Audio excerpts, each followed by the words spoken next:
बुलेटिनच्या सुरुवातीला एक महत्त्वाची राजकीय बातमी। ठाण्यात शिवसेनेला धक्का बसण्याची शक्यता आहे। बहुजन विकास आघाडीच्या माजी महापौरांसोबत भाजप नेत्यांची खलबते पाहायला मिळतात। भाजपचे खासदार हेमंत सावरावा, आमदार राजन नाईक यांनी राजीव पाटील यांची भेट घेतली। ठाणे विधान परिषदेसाठी राजू पाटील यांच्या नावाची चर्चा सुरू आहे।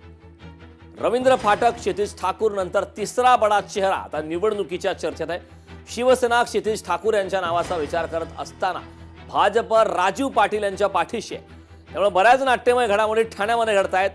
या ठाण्यामध्ये ज्या काही घडामोडी घडतायत त्यामुळे आता शिवसेनेला धक्का बसण्याची शक्यता वर्तवण्यात येते।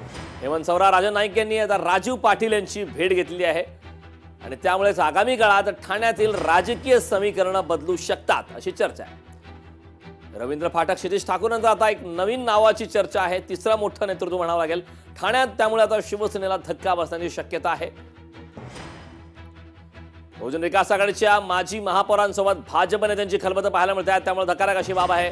मागच्या काही दिवसांपासून आपण पाहतोय की बहुजन विकास आघाडी शिंदेंच्या पाठीशी आहे, अशा प्रकारच्या अपडेट्स समोर येत होत्या।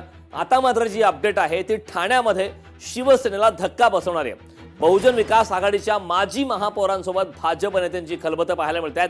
भाजपचे खासदार हेमंत सावरा व आमदार राजन नाईक यांनी राजू पाटील यांची भेट घेतली। या संदर्भात ताजे अपडेट देण्यासाठी आपले प्रतिनिधी चेतन ननावरे आपल्यासोबत जोडलेत। चेतन, आपण पाहतोय खरं तर मागच्या 2 दिवसापूर्वी ज्या काही घडामोडी घडत होत्या की बविया शिंदेंच्या पाठीशी, आता मात्र समीकरणं थोडीशी बदलतायत, कारण बवियाच्या माजी महापौरासोबत भाजप नेत्यांची खलबते पाहायला मिळतात।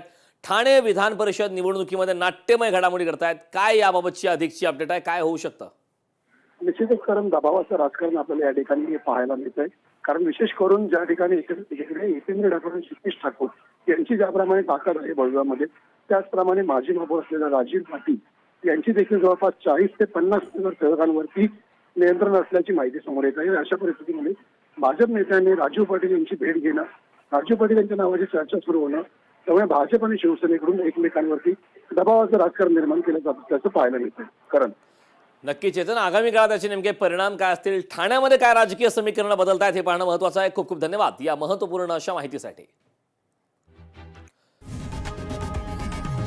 लोकशाही मराठी ऐका, पहा, जागरूक रहा।